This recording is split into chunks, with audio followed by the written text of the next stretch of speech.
네, 안녕하세요. 월가제입니다. 자, 지금까지 우리가 연준과 유동성의 역학을 시리즈로 좀 정리를 해오고 있습니다.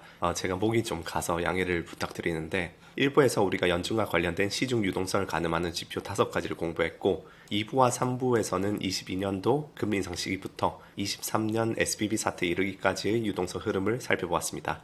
그래서 이번 4부에서는 23년 부채 한도 협상 시기부터 2024년 여름까지, 그러니까 현재 시점까지를 쭉 훑어보도록 하겠습니다. 그래서 지난 시간의 내용을 간략히 요약하면 22년 3월 연준이 금리 인상을 시작하고 22년 6월 양적 긴축을 시작한 뒤에 시중의 유동성인 지급준비금이 쭉 빠지다가 23년 3월에 SBB 사태가 터지게 되고 연준이 여기에 대해 유동성을 풀어서 무마하게 되면서 시중의 유동성 레벨이 양적 긴축 이전으로 되돌아갔었는데요. 그렇게 23년 상반기에 은행 위기가 일정 수준 진압된 이후 5월쯤부터 공화당과 민주당은 부채 한도로 치열하게 싸우기 시작했죠. 그러다 디폴트 시한을 며칠 앞두고 부채 한도 상향 합의안을 하원에 통과시켰습니다. 그리고 그게 통과되자마자 옐런의 재무부는 막대한 양의 단기채를 발행하면서 TGA 잔고를 채워나갔는데요. 재무부가 단기채 발행량을 늘리니 단기채 공급이 늘어나서 가격이 하락하고 그로 인해 단기채 금리가 상방으로 요동치면서 영래포 금리를 상회하는 상황이 나타났고 이에 금융기관들은 영래포 잔고에 유치되어 있던 자금을 인출해서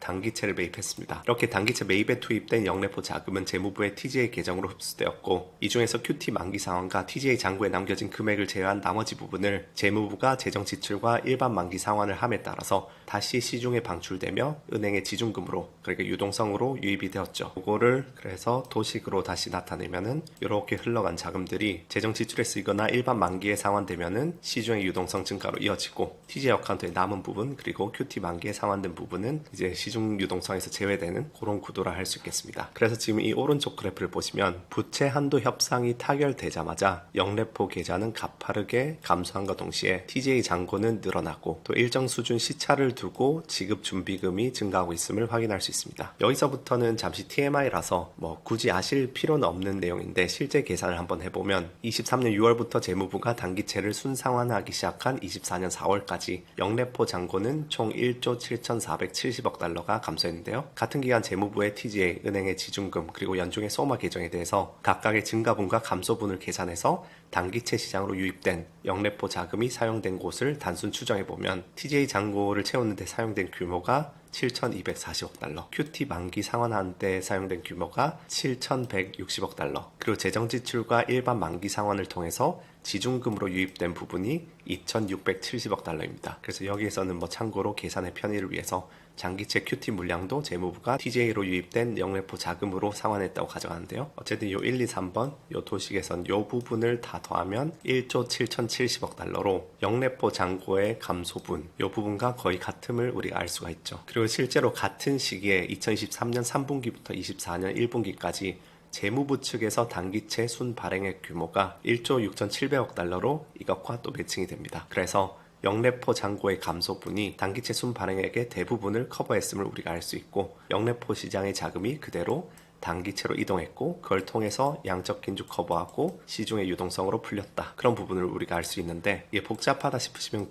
굳이 계산해 볼 필요는 없는 부분이고 그냥 요약을 하면은 부채 한도 협상이 타결된 직후 재무부가 단기채 발행을 늘리기 시작했고 이로 인해서 단기채 금리가 영래포 금리를 상회하는 수준까지 상승하면서 영래포 자금이 영래포 시장을 나와서 TGA 계정을 통해 시장의 유동성으로 편입도 되고 또 양적 긴축에도 쓰였다. 그리고 영래포 계좌에서 유출된 이 자금이 연준의 양적 긴축으로 인한 소마 계정의 감소분과 TGA의 증가분보다 컸기 때문에 연준의 양적 긴축에도 불구하고 지급준비금, 그러니까 시장 유동성은 오히려 이 시기에 이렇게 증가를 할 수 있었던 것이죠. 그래서 식으로 표현하면 소마 계정 양적 긴축이 진행되고 있지만 옐런이 단기채를 마구 찍어내서 영래포 계좌에서 시중의 유동성을 끌어내므로 인해서 이것도 채우고 이것도 커버하고 나서도 지중금이 상승할 수 있었다. 그렇게 우리가 1편에서 다뤘던 항등식으로 표현이 되고요. 이에 대해서 뉴욕 연준의 로베르토라는 사람은 잘 설계된 영래포 메커니즘 아래 지중금이 감소하지 않을 수 있었다라고 발언을 하기도 했습니다. 자, 그럼 드디어 2024년 현 시점의 이야기로 넘어가겠습니다. 앞서 살펴보았듯이 연준의 영래포 잔고는 연준의 양적 긴축에 발맞춰서 꾸준히 하락해왔습니다. 특히 2023년 10월 이후에는 영래포 잔고가 이렇게 더 가파르게 감소하는 모습을 보였고 그 덕분에 그 시기에는 지급준비금이 오히려 늘어나기도 했죠. 참고로 작년 말을 기억해보시면은 S&P 500 주가 지수가 하락세를 멈추고 상승하기 시작한 2023년 11월이 딱 지중금이 늘어나던 때와 맞닿아 있습니다. 그런데 지금은 어떨까요? 2분기 들어서 보시면 양적 긴축은 계속되고 있는데 지금 이 영래포 계좌를 비롯해서 나머지 계정의 잔고는 전부 비슷하게 이렇게 유지가 되다 보니까 지급 준비금이 조금씩 감소하고 있죠. 그래서 이 추세가 앞으로 계속된다면 시장 유동성 환경이 계속해서 악화될 거라 예상할 수 있습니다. 그럼 지금부터 2024년 하반기 유동성 환경에 대해서 각 계정별로 시나리오를 좀 보도록 하죠. 먼저 소마 계정은 가장 중요한 계정으로 연준이 양적 긴축을 지속하는 것은 당연하게도 유동성 환경을 계속 나쁘게 만듭니다. 그래서 연준이 과연 이 QT를 언제 중단하는지, QT를 중단하는 트리거가 무엇인지 우리가 자세히 공부할 필요가 있겠죠.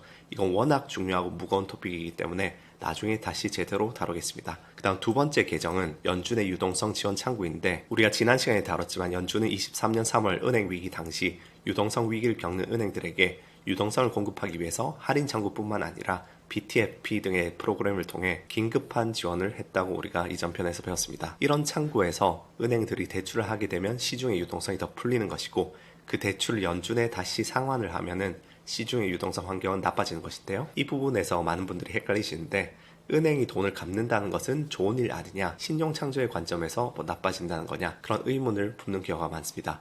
근데 이 부분은 신용창조의 개념보다는 애초에 우리가 시중의 유동성이라고 할 때 시중이라는 것은 연준이라는 울타리에서 반대되는 개념이라고 생각하시면 됩니다. 그러니까 화폐라는 것이 중앙은행의 방향으로 흐르면 시중의 유동성에서 그 돈이 빠지는 것이고 화폐가 중앙은행에게서 다른 플레이어에게로 나가면 시중의 유동성에 그 화폐가 포함이 되는 것이죠. 그런 측면에서 우리가 그동안 잊고 지냈던 이 BTFP 대출 상환의 영향도 3, 4분기로 접어들수록 가시적일 수 있는데요. 9월부터 연준이 기준금리를 인하할 경우 은행들의 입장에서는 BTFP에서 빌린 자금의 이자율에 비해서 시중 이자율이 더 싸지게 되겠죠. 그런데 연준은 BTFP 창구를 마련할 당시 조기 상환에 아무런 페널티 조항을 달지 않았기 때문에 은행은 원한다면 언제든지 BTFP 대출을 조기 상환할 수 있습니다. 그래서 BTFP를 통해 높은 금리로 자금을 대출을 받은 은행들은 이를 연준에 조기 상환하고 더 낮은 시중금리로 재대출을 받게 되겠죠. 그리고 지금 이 유동성 창구로 나가 있는 대출은 약 1,100억 달러인데 연준이 지금 250억 달러 페이스로 국채의 양적 긴축을 진행하고 있는 것을 감안하면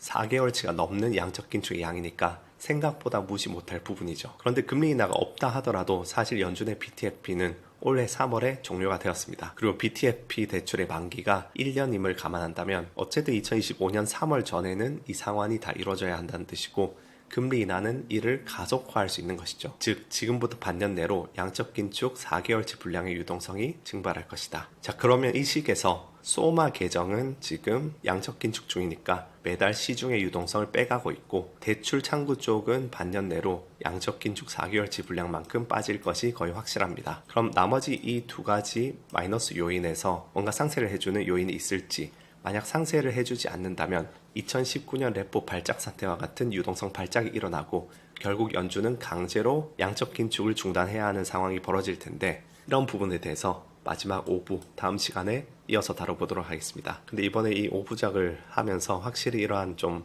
복잡한 이야기는 조회수가 잘 나오지는 않는 것 같습니다. 근데 저는 이번 5부작 시리즈 같은 영상들이 시청자분들의 투자 실력에 근본적으로 피와 살이 될 거라 생각하는데 제가 엔비디아나 테슬라 언급한 것보다 조회수나 시청률이 좀 저조한 편이라서 구독과 좋아요 한 번씩 눌러주시면 큰 힘이 될 것 같습니다. 그리고 지금 이러한 내용은 저희가 벨리 AI 플랫폼에서 2주마다 연준 정책 관련해서 스터디하는 부분 중에 토픽 하나 분량을 지금 5부작으로 만든 것인데요. 벨리 AI 플랫폼에서 진행되고 있는 많은 스터디와 컨텐츠 중에 극히 일부입니다. 그래서 이 벨리 AI의 다양한 컨텐츠와 일부 기능을 월 4만원에 가볍게 활용하실 수 있는 라이트 프로그램을 곧 론칭할 예정인데 월가제 구독자분들은 미리 대기 신청해 주시면 9월에 오픈할 때 가장 우선적으로 참여하실 수 있으니 많은 관심 부탁드리겠습니다. 그럼 다음 시간에 또 유익한 내용으로 찾아뵙겠습니다. 감사합니다.